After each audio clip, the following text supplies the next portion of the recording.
Al-Qaeda leader Ayman Zawahiri is out with a new audio message. It was posted yesterday, one day after the anniversary of the 9/11 attacks. He calls for Muslims to stage attacks inside the United States and to bleed America financially.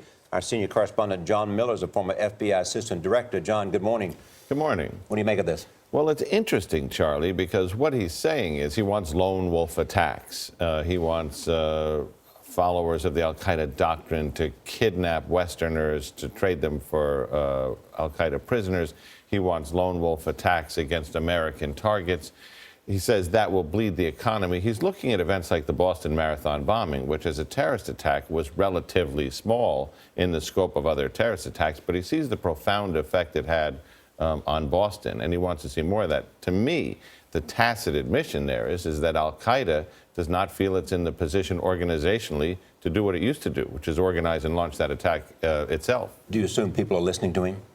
I think that he lacks the charisma of Osama bin Laden. I think he lacks the talent as a messenger of Omar Hammami, who inspired most of the attacks, including the Boston bombing. Zawahiri was a guy I spent time with. Right. I spent 3 or 4 days talking to him in a camp in Afghanistan several years ago.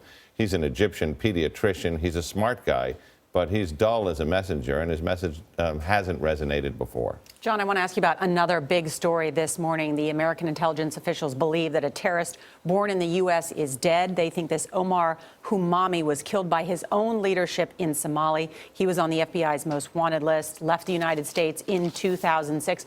What does this story mean? One, what was he doing over there, and why did they kill him? Well, Omar Hammami is he's a book unto himself. Who is he? He's the all-American boy from Daphne, Alabama, the son of a Syrian immigrant father who was an imam, an American-born mother. He played soccer, dated cheerleaders, played football. He was a regular kid from town who was drawn into the messages on the internet and went to Somalia seeking adventure and fighting. And once al-Shabaab, the al-Qaeda affiliate in Somalia, got him, they said, well, he's American. He'll be an interesting messenger. He can recruit other Americans to come over. He actually made a rap video that's on YouTube to inspire people to join al-Shabaab. But over time, he had a falling out with the group.